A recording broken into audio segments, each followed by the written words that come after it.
terbakar. Mari kita bangun kembali tembok Yerusalem supaya kita tidak lagi dicela. Ketika aku beritahukan kepada mereka betapa murahnya tangan Allahku yang melindungi aku dan juga apa yang dikatakan Raja kepadaku, berkatalah mereka, kami siap untuk membangun. Dan dengan kuat tenaga mereka mulai melakukan pekerjaan yang baik itu. Ketika Sanbalat orang Horon dan Tobia orang Amon pelayan itu dan Gesem orang Arab mendengar itu, mereka mengolok-olokkan dan menghina kami. Kata mereka, apakah yang kamu lakukan itu? Apa kamu mau berontak terhadap raja? Aku menjawab mereka, kataku, Allah semesta langit, dialah yang membuat kami berhasil. Kami hamba-hambanya telah siap untuk membangun. Tetapi kamu tak punya bagian atau hak dan tidak akan diingat di Yerusalem. Saudara-saudara yang kekasih dalam Tuhan, tema khotbah malam ini mengerjakan pekerjaan Tuhan. Kalau kita baca satu perikop tadi, nampaknya tidak ada hal-hal rohani, hanya cerita begitu. Tetapi saudara-saudara, kalau kita selidiki, kita cermati, sebenarnya ada makna rohani yang sangat dalam. Maka saya membuat temanya mengerjakan pekerjaan Tuhan. Beberapa waktu yang lalu sudah saya sampaikan bagaimana berita yang didengar oleh Nehemia sebagai juru minum daripada Raja Artasasta, bahwa mendengar keadaan saudara-saudaranya mengalami kesukaran di Yerusalem yang sudah pulang dari pembuangan. Mendengar bahwa tembok-tembok Yerusalem sudah hancur dan pintu-pintu gerbangnya sudah terbakar. Hal itu sangat membuat rendah orang Israel dengan tembok-temboknya dibiarkan seperti itu. Maka Tuhan taruh di hatinya untuk kembali memperhatikan kesukaran-kesukaran saudara-saudara di sana dan terbeban untuk memperbaiki tembok itu.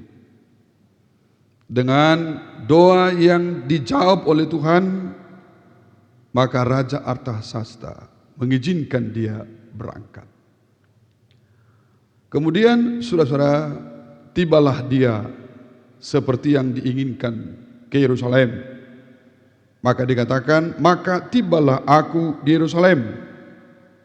Sesudah 3 hari aku di sana.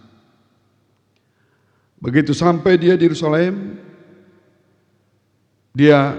apakah dia berdoa lagi, minta campur tangan Tuhan atas tugas itu, atau dia istirahat sebelum dia melaksanakan tugasnya? Tetapi tidak lama-lama dia menunda bekerja. Dalam ayat 12, bangunlah aku pada malam hari bersama-sama beberapa orang saja yang menyertai aku. Aku tidak beritahukan kepada siapapun rencana yang akan kulakukan untuk Yerusalem yang diberikan Allahku dalam hatiku.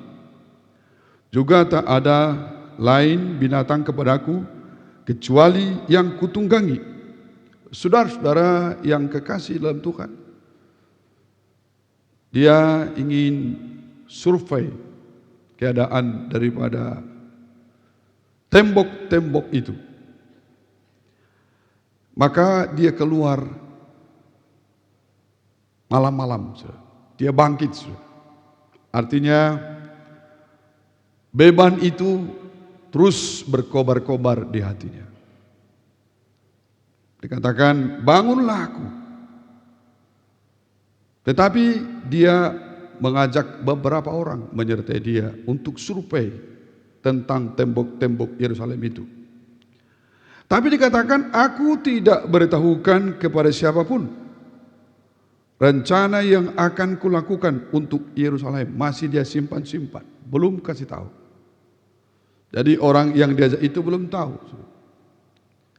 Tapi yang kita lihat di sini, saudara-saudara, aku tidak beritahukan kepada siapapun rencana yang akan kulakukan untuk Yerusalem yang diberikan Allahku dalam hatiku.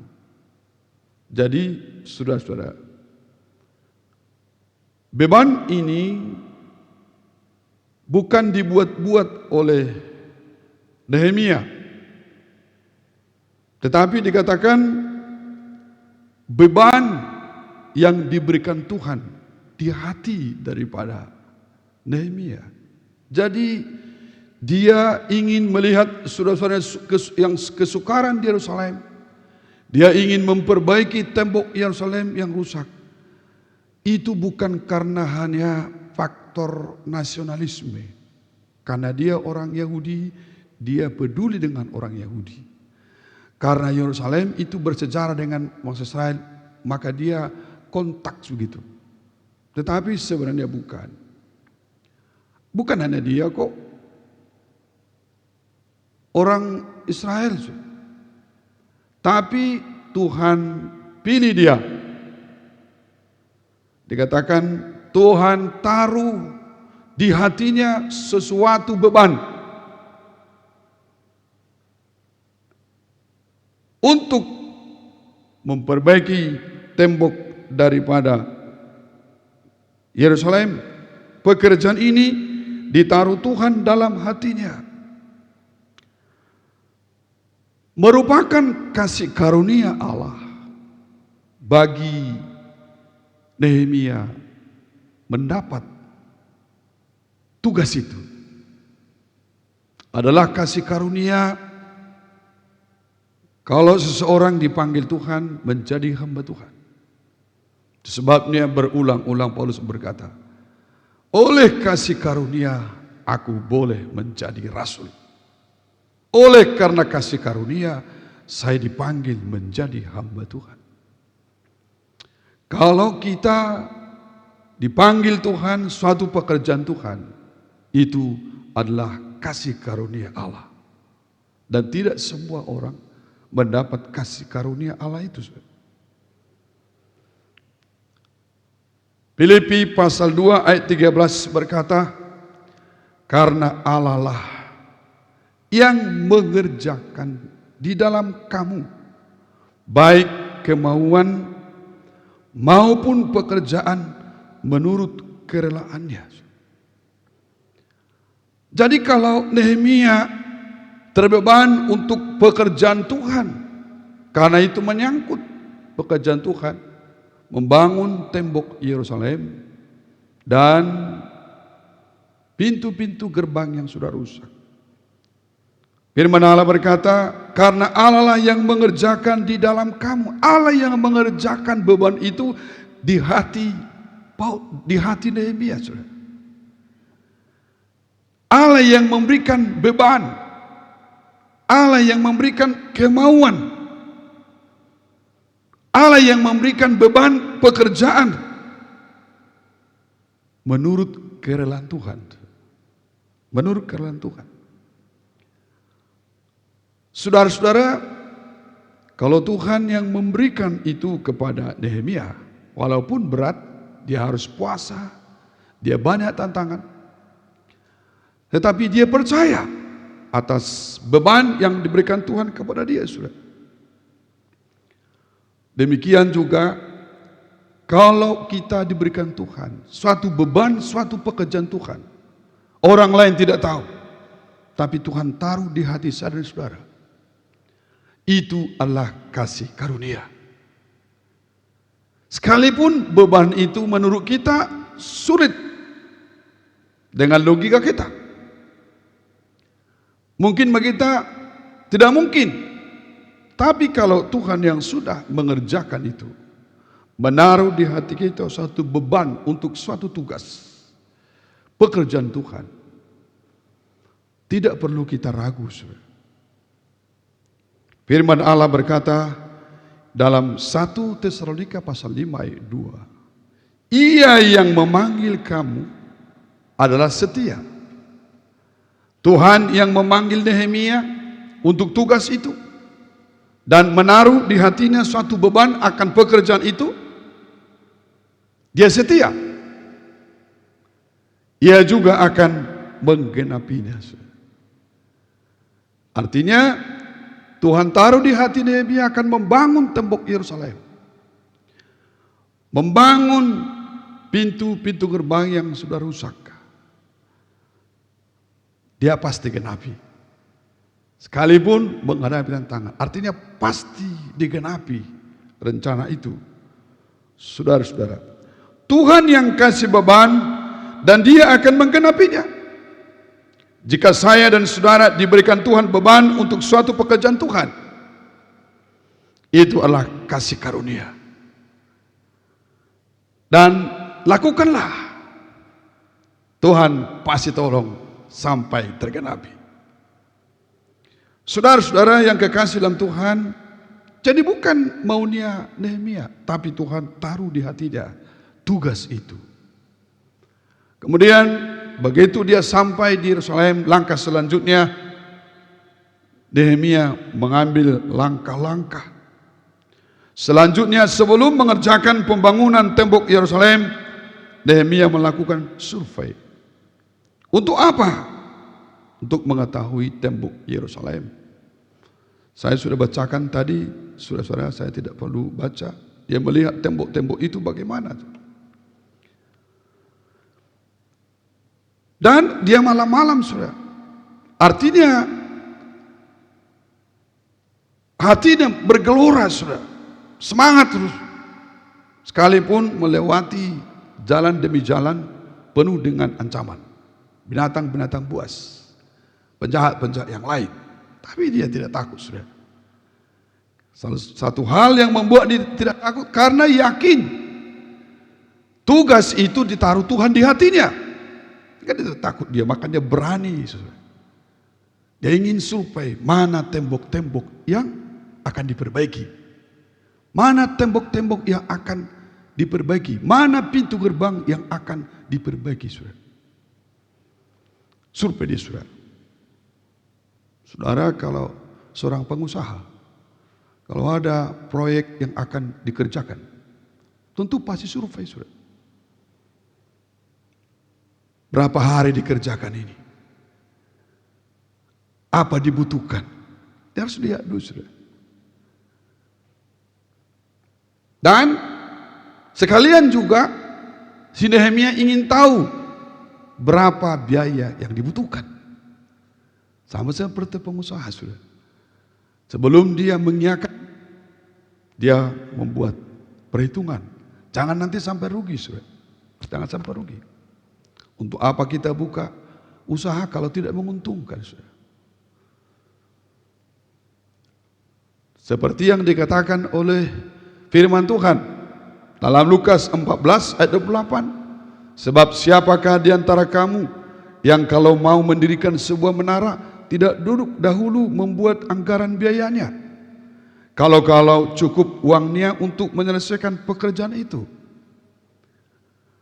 supaya jikalau ia sudah meletakkan dasarnya dan tidak dapat menyelesaikannya, jangan-jangan semua orang yang melihatnya mengejek dia, sambil berkata, orang itu mulai mendirikan tetapi ia tidak sanggup menyelesaikannya. Saudara-saudara, demikianlah seharusnya kita di dalam hidup ini. Kalau kita membangun rumah, jangan membuat keinginan kita tanpa perhitungan, saudara. Nanti nggak jadi-jadi, orang akan mengejek, saudara. Artinya kita harus dalam pekerjaan kita, dalam usaha kita, termasuk dalam pelayanan, kita tidak boleh hanya sekedar punya keinginan, punya ambisi saja, saudara. Tapi kita juga harus membuat langkah-langkah bagaimana supaya bangunan rumah yang kita rencanakan bisa selesai dengan bagus. Dengan kemampuan dana kita, saudara. Saudaraku yang kekasih dalam Tuhan, seharusnya kita seperti itu. Nehemia juga seperti itu. Berapa pintu gerbang yang akan dibangun? Berapa biayanya ini? Dalam pikir-pikirkan, saudara. Dia mengadakan survei semuanya. Survei yang dilakukannya ini adalah untuk mencari data-data. Apa yang mau tembok mana yang paling rusak? Saudara-saudara sekalian juga tadi untuk bagaimana kalkulasi biayanya, saudara. Kemudian setelah melakukan itu, ternyata proyek ini bukan proyek ringan, saudara. Proyek besar. Bayangkan seluruh tembok Yerusalem harus dibangun kembali. Jadi bukan tembok, bukan pekerjaan ringan, saudara. Itu sebabnya Nehemia ingin minta dukungan, mendukung visinya itu. Maka Nehemia memberitahukan visinya, saudara. Di dalam Nehemia pasal 2 ayat 17, berkatalah aku kepada mereka, kamu lihat kemalangan yang kita alami, yakni Yerusalem telah menjadi reruntuhan dan pintu-pintu gerbangnya telah terbakar. Mari kita bangun kembali tembok Yerusalem supaya tidak lagi dicela. Dia sosialisasikan itu visinya. Nehemia itu seorang visioner. Orang yang punya visi itu adalah punya impian-impian, punya rencana-rencana yang indah ke depan. Kita juga sebagai anak Tuhan, bukan hanya berdoa saja, berkati saya Tuhan, berkati ladang saya, berkati usaha saya, tapi kita tidak punya visi, saudara. Tidak punya impian, saudara. Mau kemana ini? Apa target saya? Saya berladang kemana targetnya ini? Apa yang saya impikan? Saya punya usaha, kemana arahnya ini? Jangan cuma orang punya ladang, saya punya ladang. Orang buka pisang goreng, kita buka pisang goreng. Seorang mau berhasil itu harus punya visi, harus seorang visioner, sudah. Ada impian-impian, ada goal setting yang akan dicapai, sudah. Kita anak Tuhan berdoa diberkati Tuhan wajib, sudah. Tapi kita juga harus punya langkah-langkah. Kemudian seorang yang visioner, bagaimana supaya mencapai apa yang kita cita-citakan itu. Apa yang kita impikan itu, saudara. Kalau kita ingin menjadi seorang yang berhasil. Bukan hanya sekaligus, bukan hanya doa saja. Harus kita bertindak. Harus kita memiliki impian-impian.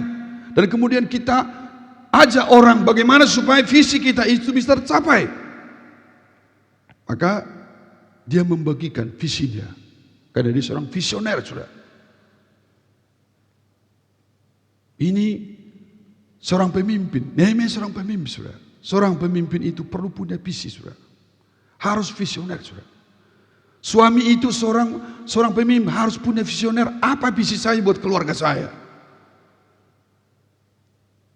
Saudara-saudara pemimpin di rayon, apa visi saya di rayon saya ini? Harus jelas visinya, saudara, supaya berhasil. Dia bagi, saudara, dia bagi, saudara. Apa visinya itu? Kamu lihat kemalangan yang kita alami, yakni Yerusalem telah menjadi reruntuhan dan pintu-pintu gerbangnya telah terbakar. Mari,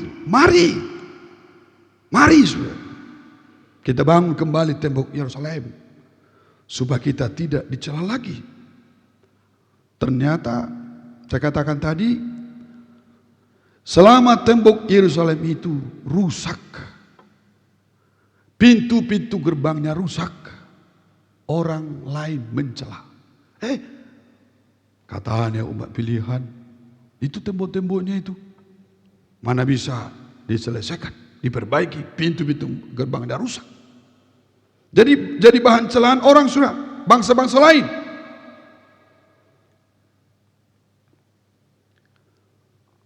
Ketika aku beritahukan kepada mereka betapa murahnya tangan Allahku yang melindungi aku, dan juga apa yang dikatakan raja kepadaku. Sampai di situ dulu. Ini seorang visioner, saudara. Dia meyakinkan mereka tentang Tuhan. Dia bersaksi. Saudara tahu, jangan ragu sekalipun proyek kita ini besar. Tembok-tembok ini besar biayanya. Pekerjaan ini berat menurut manusia, tapi jangan ragu. Dia katakan, ketika ku beritahukan kepada mereka betapa murahnya tangan Allahku yang melindungi aku, dan juga apa yang dikatakan raja kepadaku. Dia bersaksi, saya berpuasa, saya berdoa berhari-hari supaya raja membuat izin sama saya supaya diperlancar, dan Tuhan itu menyatakan kemurahannya. Raja mengizinkan saya. Artinya dia meyakinkan orang Yahudi bahwa melaksanakan proyek itu mengandalkan Tuhan yang sudah menolong dia. Sehingga mereka tidak perlu berkata, dari mana uang? Siapa yang mengerjakannya? Tapi dia berkata, dia bersaksi dulu. Saya masuk sampai di Yerusalem ini mujizat, katanya. Kayak begitu. Saya berdoa berpuasa, kemudian saya ketemu raja, raja meluluskan semuanya. Artinya, jangan takut. Jangan takut. Ini rencana kita pasti berhasil. Artinya Tuhan sudah menolong saya. Saya sudah saksikan pertolongan Tuhan. Jangan kalian ragu kalau kuajak kita kerjakan tembok ini. Kita perbaiki tembok ini, malu kita. Kita dicela orang lain. Asal lewat orang lain dicela. Lihat itu orang Israel. Tembok-temboknya aja tidak bisa diperbaiki, sudah rusak. Penjahat-penjahat pun bisa masuk, katanya. Ketika mereka diajak untuk visinya ini, sudah, dan jelas apa yang menjadi pekerjaan mereka, dan diteguhkan dengan pengalaman Nehemia, seorang pemimpin tentang Tuhan. Nah, ini memang sangat perlu juga, saudara. Jangan kita katakan Tuhan baik tapi nggak pernah kita alami Tuhan baik, saudara. Maka dikatakan pengalaman adalah guru yang paling baik, saudara. Itu perlunya kita mengalami pertolongan Tuhan, sehingga kita boleh meneguhkan orang yang ragu menjadi teguh karena kesaksian kita, saudara. Setelah dia bersaksi tentang pertolongan Tuhan, apa respon daripada orang-orang Yahudi itu yang dikumpulkannya untuk proyek ini? Berkatalah mereka, kami siap untuk membangun. Luar biasa, saudara. Dia sudah mendengarkan tujuannya jelas. Dia sudah mendengarkan kuasa Tuhan menolong dia, berarti ini rencana Tuhan. Maka mereka berkata, tidak ragu. Berkatalah mereka, kami siap untuk membangun. Dan dengan sekuat tenaga mereka mulai melakukan pekerjaan yang baik itu. Mereka mengatakan kami siap membangun, bukannya kata-kata. Mereka terlibat sudah dengan sekuat tenaga. Mereka katakan itu pekerjaan yang baik. Pekerjaan yang baik. Saudara-saudara yang kekasih Tuhan, keberhasilan seseorang adalah ditopang orang-orang di sekitarnya. Keberhasilan seorang suami adalah ditopang seorang istri. Sehebat apapun seorang pemimpin, kalau dia tidak dibutuh orang lain, tidak ditopang orang lain, pasti gagal.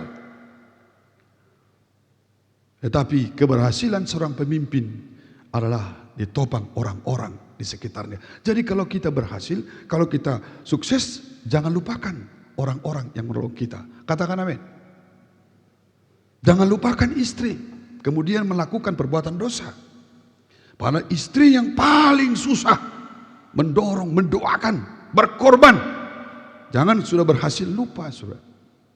Ingat, sadari, saudara, siapapun kita, kalau kita berhasil dimanapun, ingat ada orang-orang di sekitar kita yang dipakai Tuhan menopang kita. Dan jangan lupakan mereka, dan jangan rendahkan mereka, saudara. Kita harus butuh orang lain untuk kita berhasil. Tidak bisa kita seorang diri berhasil, saudara. Harus butuh orang lain, saudara.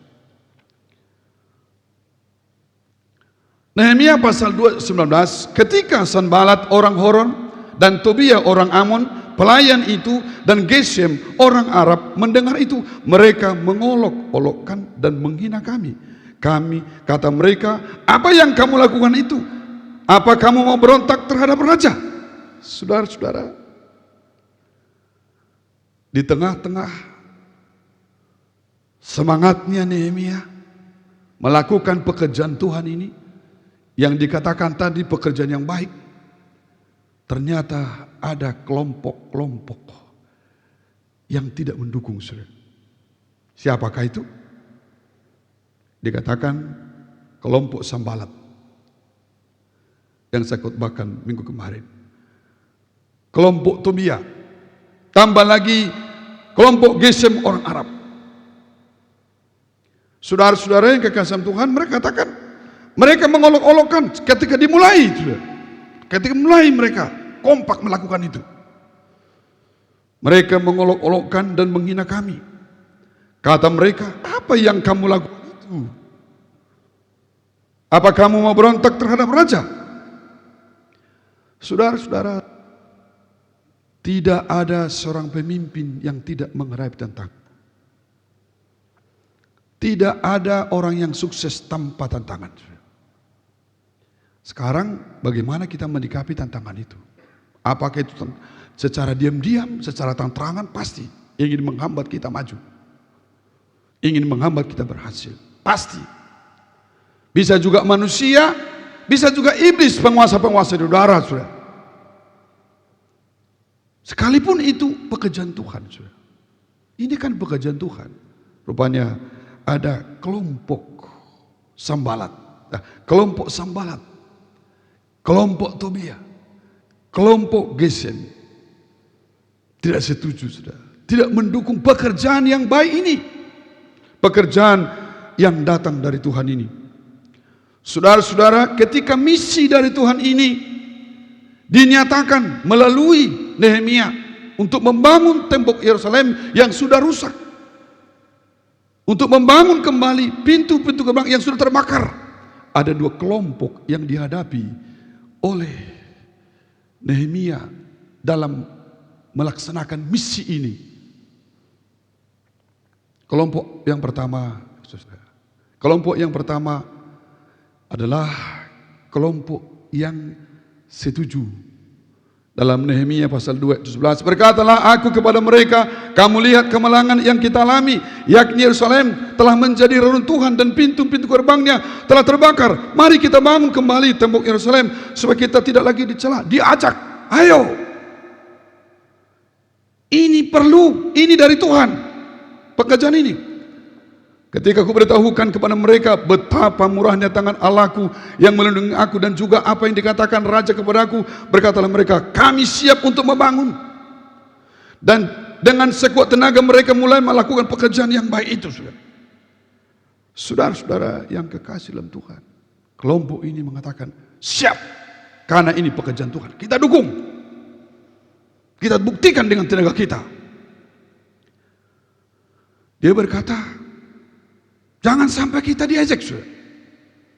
Kita harus tuntaskan ini pembangunan tembok Yerusalem. Kita harus tuntaskan ini pintu-pintu gerbang yang rusak, saudara. Daripada kita dicela, katanya. Tetapi kelompok kedua, saudara. Kelompok kedua, kita lihat kelompok dua ini. Ketika Sambalat orang Horon dan Tobia orang Amon pelayan itu dan Gesem orang Arab mendengar itu, mereka mengolok-olokkan dan menghina kami. Kata mereka, apa yang kamu lakukan itu? Apa kamu mau berontak terhadap raja? Kelompok ini bergerak secara halus dengan perkataan-perkataan melemahkan, saudara. Dipengaruhi orang lain, saudara. Mereka mengolok-olok, apain si Nehemia itu? Dari mana dia sanggup itu? Mau apa dia itu? Dia halus mempengaruhi orang lain. Dia tidak pakai senjata, dia tidak langsung tatap muka, tapi halus dia, kata-kata dia, gerakannya, sudah. Kata mereka, apa yang kamu lakukan itu? Apa kamu mau berontak terhadap raja? Padahal cuma di mulutnya itu dia tantak sama raja. Sebenarnya dia melawan raja. Karena dia tahu Raja Artasasta, Raja Kores menginginkan supaya tembok Yerusalem dibangun kembali. Jadi sebenarnya kalau dia larang itu dia melawan raja. Tapi itulah kelompok-kelompok yang suka menghambat, saudara. Dia berbohong, dia tidak takut, saudara. Dia menghasut orang lain supaya tidak mendukung itu, saudara. Supaya tidak mendukung, saudara. Dengan kata-kata merendah, bagaimana mungkin? Bagaimana mungkin? Mungkin ada orang lain di luar gereja kita berkata, waktu kita mulai pembangunan mungkin. Dan saya mendengar itu, dari mana uang mereka? Untuk apa mereka bangun gereja sebesar itu? Bukan gereja yang besar yang perlu Allah, gereja itu di hati kita. Dari mana uang mereka? Bahkan sampai orang-orang bertanya kepada jemaat, dikorek-korek, kalian pinjam uang dari bank atau gimana? Bahkan dikatakan, dan ini harus kita tolak. Ingat nanti, kalau selesai gereja itu, maka akan ribut katanya. Ada orang menginginkan, sudah, yang tidak baik, sudah. Ini kelompok-kelompok perkataan yang halus bergerak. Kalau kita ketemu dengan dia manis, sudah, tapi di balik dia halus bergerak, sudah. Saudara-saudara yang kasih Tuhan, ini kedua kelompok ini dan sampai sekarang ini ada di mana? Termasuk di gereja, termasuk sama orang Kristen, termasuk ketika saudara melakukan suatu usaha pekerjaan, pasti ada kelompok-kelompok yang mendukung, ada kelompok-kelompok secara halus menggerogoti, melemahkan, bahkan menjelek-jelekkan, menghina. Mau apa dia, tahu apa dia itu, gak sanggup itu. Saudara-saudara yang kasih Tuhan, kelompok yang pertama ini merespon dengan baik, karena ini pekerjaan Tuhan yang baik. Saudara-saudara, kalau ada pekerjaan Tuhan yang baik, harus kita dukung, saudara. Kalau itu pekerjaan Tuhan, harus kita dukung. Kalau kita tidak bisa dukung materi, kita dukung dengan doa. Kalau kita bisa dukung dengan materi, kita dukung dengan materi. Kalau tidak bisa tenaga. Ya kalau tidak bisa doa, tidak bisa dana, tidak bisa tenaga, jadi apa mau kita buat? Tegakkah enggak kita sebagai umat Tuhan tidak melakukan tugas kita? Artinya hidup kita tidak berguna, saudara. Tidak ada hidup kita berguna dalam pekerjaan Tuhan itu. Padahal Tuhan katakan kita menjadi garam. Tapi kalau garam itu sudah menjadi tawar, tak ada gunanya. Tuhan kalau melihat kita ini tidak terlibat buat pekerjaan Tuhan. Pekerjaan Tuhan itu luas. Tidak mendukung pekerjaan Tuhan. Artinya kita hanya sebagai pasif saja. Di mata Tuhan, hidup kita itu tak berguna. Tak berguna, saudara. Bagaimanalah kalau dikatakan orang, hidupmu tak berguna? Tuhan tolong kita, saudara. Di pekerjaan Tuhan itu luas. Jangan sampai Tuhan katakan hidupmu tak berguna. Tetapi biarlah hidup kita berguna menjadi alat Tuhan untuk kemuliaan nama Tuhan. Katakan amin, saudara. Saudara-saudara yang kekasih dalam Tuhan. Demikian juga kita sebagai umat Tuhan harus mendukung pekerjaan Tuhan. Jangan kita melemahkan dengan kata-kata, saudara. Namanya pekerjaan Tuhan. Tidak boleh kita hambat, saudara. Tidak boleh kita main-main, saudara. Saya tidak perlu baca ayat firman Tuhan. Siapa yang menghambat pekerjaan Tuhan, itu datang dari Tuhan. Itu sangat tidak bagus, saudara. Sangat tidak bagus, saudara. Sekarang bagaimana respon Nehemia terhadap kelompok penantang ini secara halus? Secara halus, bagaimana, saudara? Aku menjawab mereka. Kataku, Allah semesta langit, dialah yang membuat kami berhasil. Kami hamba-hambanya telah siap untuk membangun, tetapi kamu tak punya bagian atau hak dan tidak akan diingat di Yerusalem. Saudara-saudara yang kasih Tuhan, Nehemia tidak mau mundur. Ya. Dengan tantangan itu, Nehemia tidak mau goyah. Saudara, dalam pekerjaan, dalam usaha, dalam apapun cita-cita saudara. Kalau menghadapi tantangan langsung tawar hati, langsung mundur, iblis ketawa. Iblis ketawa saudara. Orang-orang lain pun yang tidak suka saudara maju pasti ketawa saudara. Tapi Nehemia ini menjadi contoh bagi kita. Dia tidak terpengaruh dengan kata-kata yang melemahkan. Dia tidak terpengaruh dengan orang-orang yang menghambat pekerjaan itu. Karena itu datang daripada Tuhan. Nehemia terus mulai membangun. Dia tidak takut dengan kelompok Sambalat, dia tidak takut dengan kelompok Tobia, dia tidak takut dengan kelompok Gesem yang menghasut secara diam-diam. Siapa bisa menyelesaikan ini? Untuk apa? Janganlah. Tujuan mereka supaya gagal. Nehemia jawab dengan tegas, Allah semesta langit, dialah Allah yang membuat kami berhasil. Walaupun kamu hambat dengan kata-katamu, dengan cara halus kau bergerak, karena ini datang daripada Tuhan, ini pekerjaan Tuhan, pasti kau berhasil. Pekerjaan Tuhan kalau datang dari Tuhan, hambatan dari manapun pasti berhasil. Oleh sebab jangan mau penghambat pekerjaan Tuhan. Katakan amin. Jangan mau. Jangan sudah. Karena namanya datang dari Tuhan. Datang dari Tuhan, tidak bisa dihambat sudah. Pasti Tuhan buat berhasil sudah. Bagi Tuhan penghambat itu tidak ada apa-apanya sudah. Tidak ada apa-apanya. Siapa yang bisa menghambat rencana Tuhan? Siapa yang bisa menghambat pekerjaan Tuhan? Tidak bisa. Asal kita tidak hadapi secara dengan dunia. Nehemia tidak mau melawan cara dunia. Karena dia tahu itu pekerjaan Tuhan. Tidak perlu dilawan dengan cara-cara dunia. Dia hanya berdoa kepada Tuhan. Karena itu datang daripada Tuhan. Karena itu beban dari Tuhan. Sekarang mereka tantangan, mereka tidak bisa menggagalkan. Pasti Allah, segala Allah, Raja dan segala Raja akan menolong dia berhasil. Saudara-saudara yang kekasih Tuhan, dia terus membangun, dia mulai. Saudara-saudara, Nehemia optimis, seorang visioner, seorang optimis. Bagus sekali saudara. Seorang visioner. Saudara-saudara, pekerjaan yang baik belum tentu mendapat dukungan yang baik. Tuhan izinkan saya ketua MD sudah. MD kita sangat tidak ada kapasitas. Kita beli tanah. Ada di depan saya mendukung, tapi di belakang tidak. Ada yang mengatakan untuk apa tanah? Untuk apa nanti?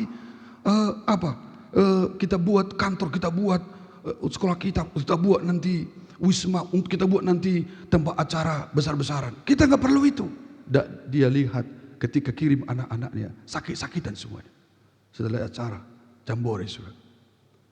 Kita kalau ada acara harus sewa hotel, harus sewa gedung. Tapi saya katakan maju terus, sudah. Laporan keuangan terakhir, saudara-saudara, datang bendahara panitia Patco Center, dikirim semua.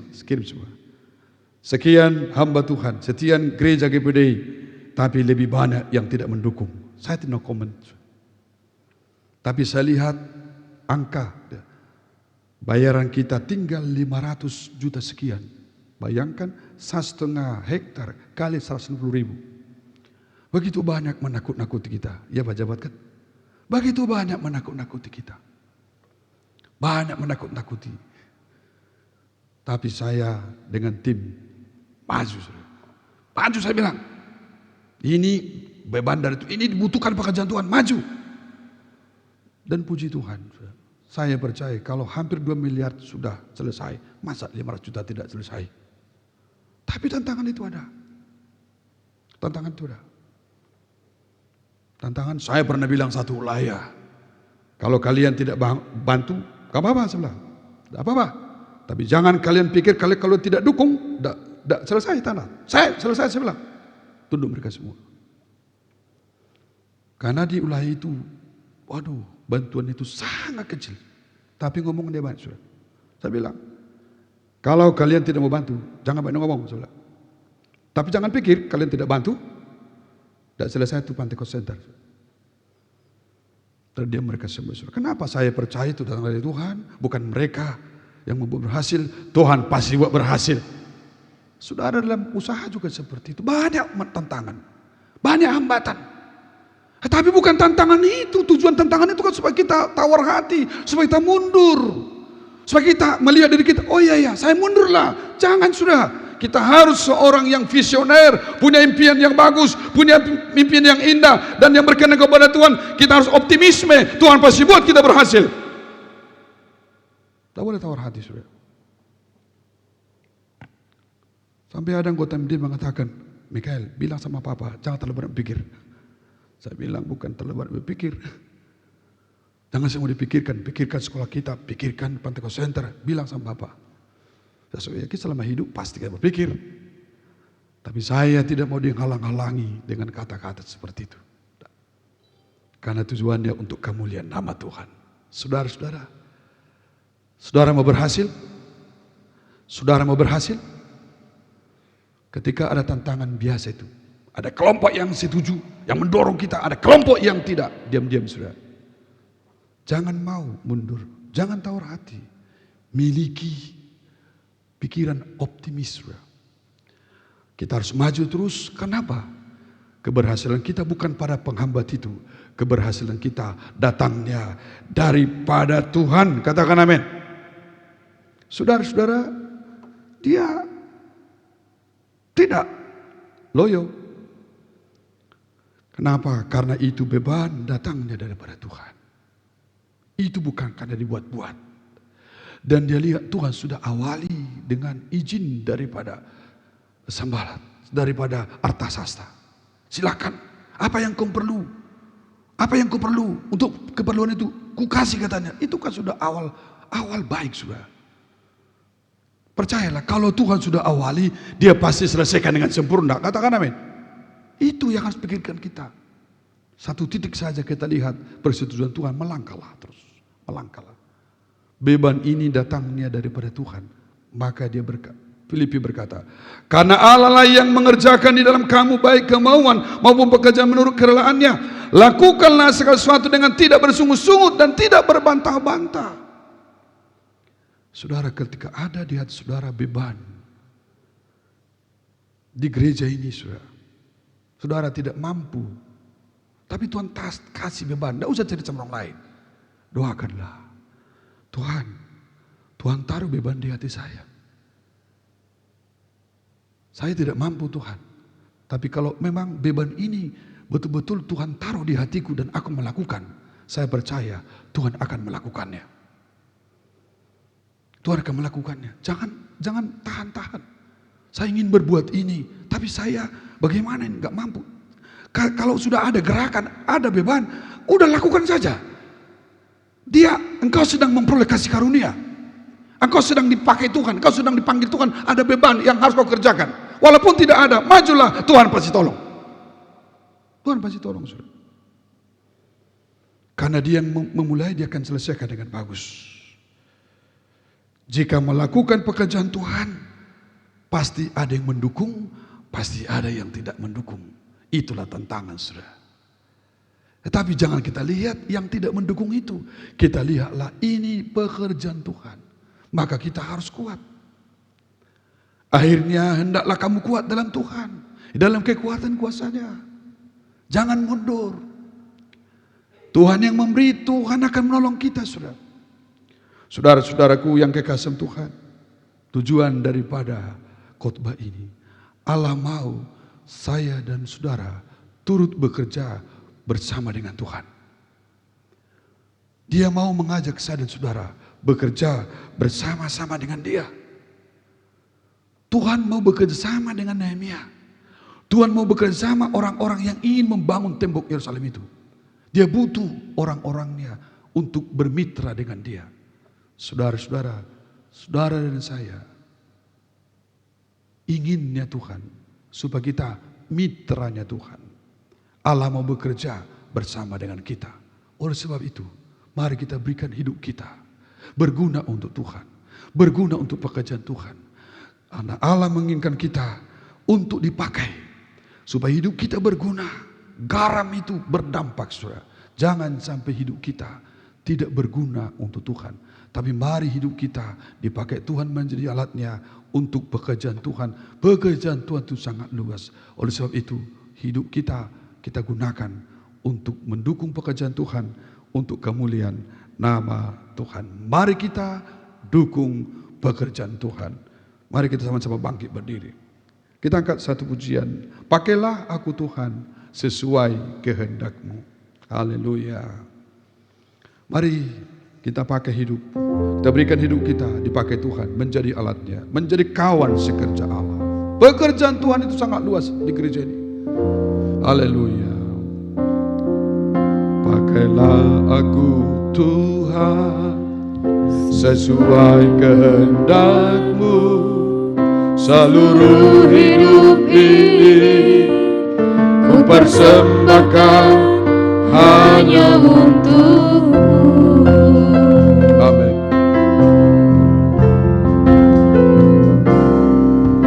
Murnikan aku Tuhan dengan api surgawi, bentuk bejana ini sesuai kehendak-Mu. Lebih dari emas, lebih dari permata, Kau buatku berharga di mata-Mu, Yesus. Agung dan mulia panggilan surgawi, menjadi terang kasih-Mu Tuhan. Saudara-saudara, kita dipanggil sebagai tubuh Kristus supaya hidup kita berguna untuk Tuhan. Berguna untuk kemuliaan nama Tuhan. Berguna untuk pekerjaan Tuhan, saudara. Mari semua kita yang hadir pada saat ini merindukan pakailah aku Tuhan menjadi alat-Mu. Sebab Tuhan sangat merindukan kita ini kawan sekerjanya, mendukung pekerjaan Tuhan itu luas. Jangan kita seperti kelompok Sambalat. Jangan ada roh Tobia. Jangan ada roh Gesem. Karena pekerjaan Tuhan tidak bisa dihambat oleh siapapun.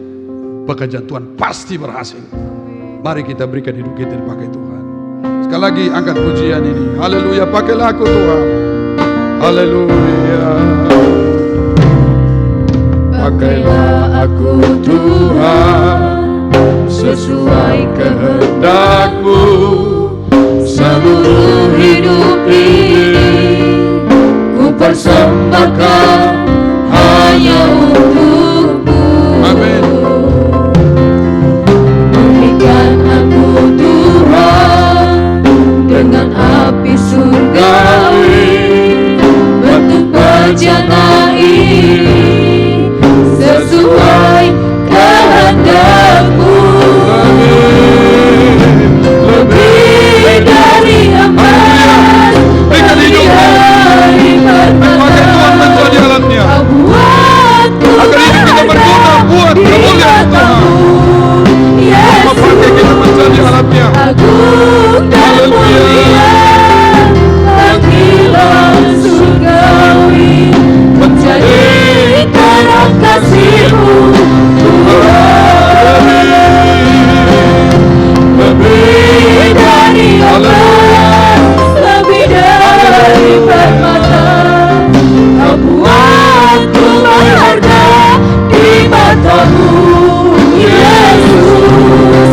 Agung dan mulia panggilan surgawi, menjadi terang kasih-Mu Tuhan.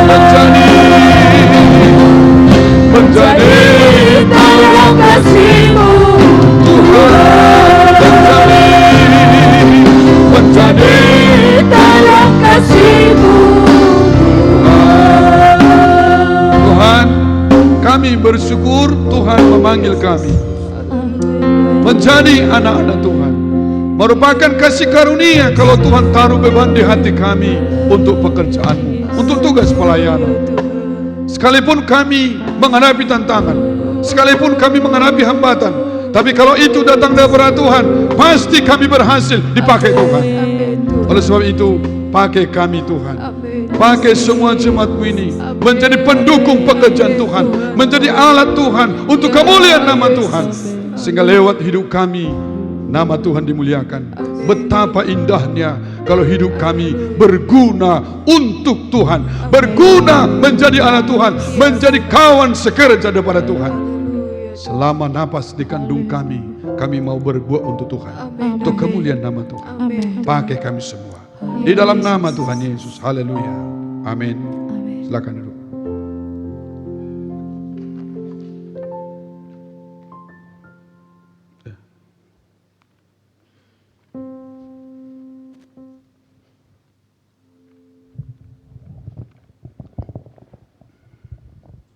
Puji Tuhan, sebentar kita akan memberikan persembahan untuk Tuhan.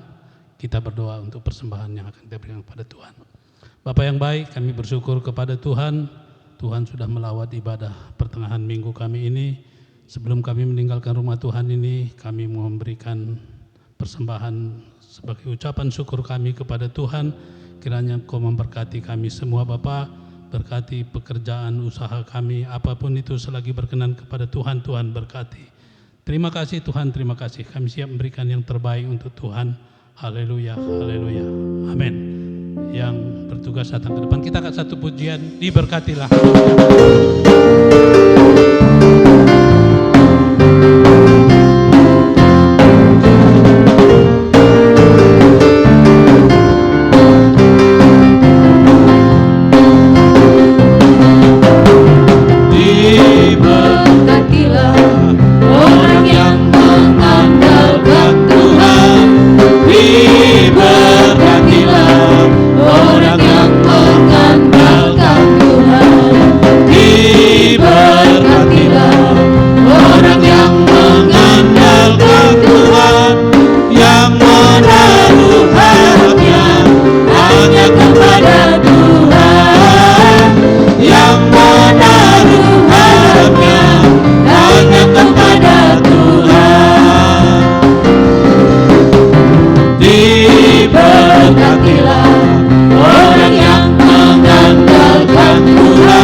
Selesai pujian ini kita berdoa syafaat. Doa syafaat dibawakan oleh Bapak J. Marpau. Haleluya.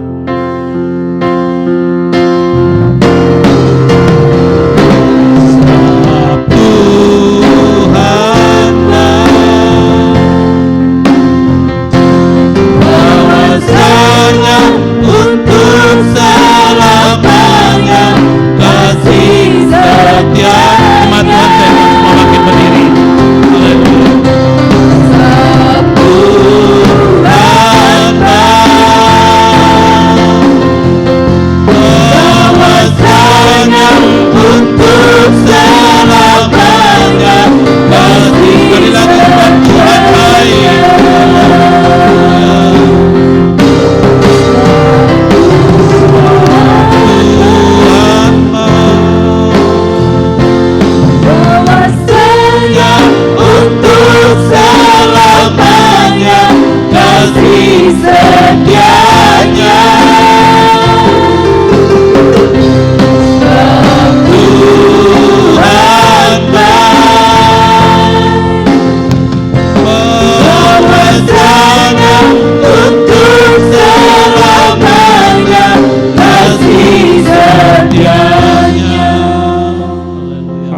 Kami mengucap syukur buat kebaikan dan kasih Tuhan di dalam hidup kami.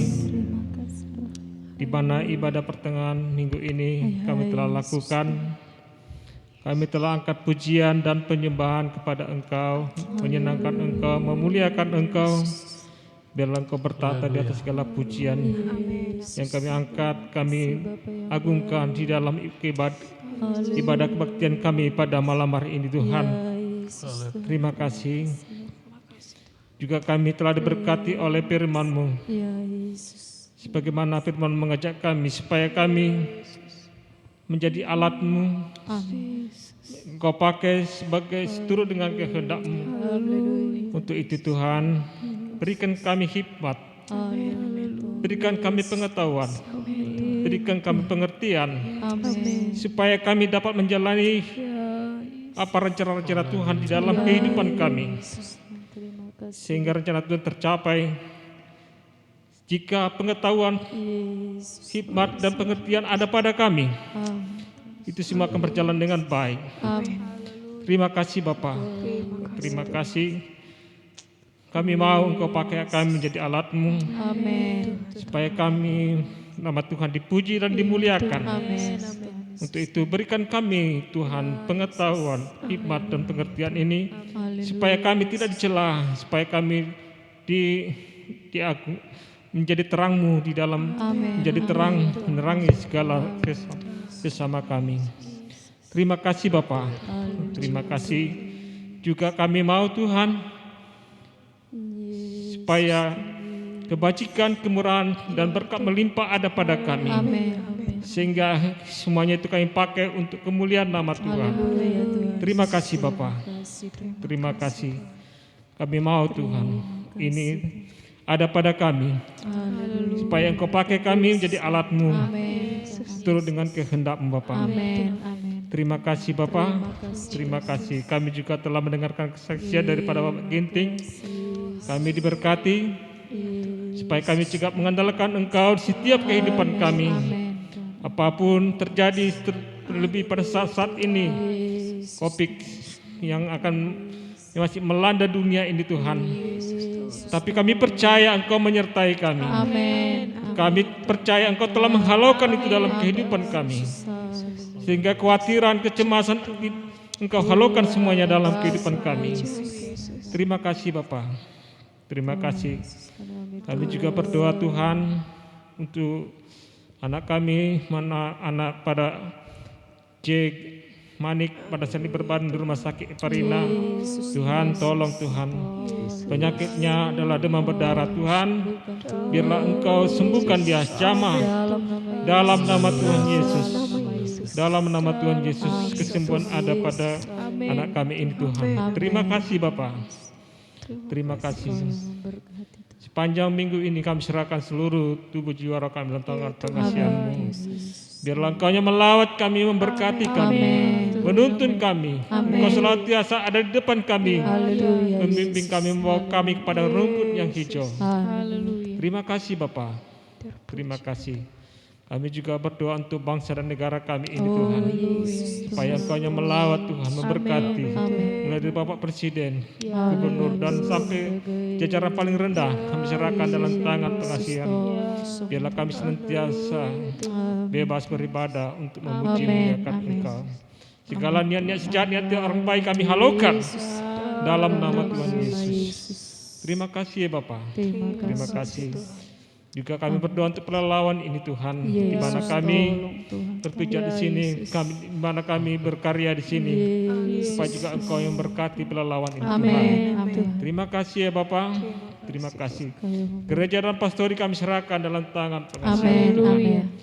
Di mana pembangunan rumah Tuhan pada saat ini berjalan dengan baik. Itu semua bukan karena kekuatan kami, bukan karena kehebatan kami, tetapi semuanya karena kemurahan-Mu dan kebaikan-Mu. Kami percaya tepat pada waktunya pembangunan rumah Tuhan ini akan selesai dengan baik. Nama Tuhan dipuji dan dimuliakan. Terima kasih Bapak. Terima kasih. Pakai kami Bapak. Pakai kami sebagai alat-Mu untuk menyatakan terang-Mu dalam kehidupan Amin. dalam Ya, masyarakat Yesus, Tuhan. sekitar ini Tuhan, menjadi saksi-Mu Amin. bahwa betapa hebat Engkau Tuhan dalam kehidupan Haleluya, kami. haleluya. Terima kasih Bapa. Terima kasih. Tuhan. Sebentar kami akan meninggalkan tempat ini Tuhan. Dalam perjalanan kami mari Kau tibakan kami dengan sukacita. Amin. Jauhkan segala mara bahaya. Amin. Terima kasih Bapa. Kami berdoa ucap syukur dalam nama Tuhan Yesus. Haleluya. Haleluya. Terima kasih Tuhan, kami akan akhiri ibadah kami, ibadah pertengahan minggu pada malam hari ini. Kiranya ibadah kami ini boleh menyenangkan hati Tuhan, sehingga semua kami yang hadir pada saat ini diberkati oleh Tuhan. Terima kasih Tuhan, di dalam nama Yesus Kristus kami akhiri ibadah ini dengan penuh ucapan syukur. Haleluya. Marilah kita pulang dengan membawa berkat daripada Allah Bapa, kasih sayang daripada Tuhan kita Yesus Kristus, penyertaan dan persekutuan Roh Kudus kiranya menolong, menuntun, menyertai, menghibur, menguatkan, mengokohkan iman kita semua malam ini, besok, sampai selama-lamanya hingga Yesus datang kedua kali. Maranatha. Haleluya. Bapa, Terima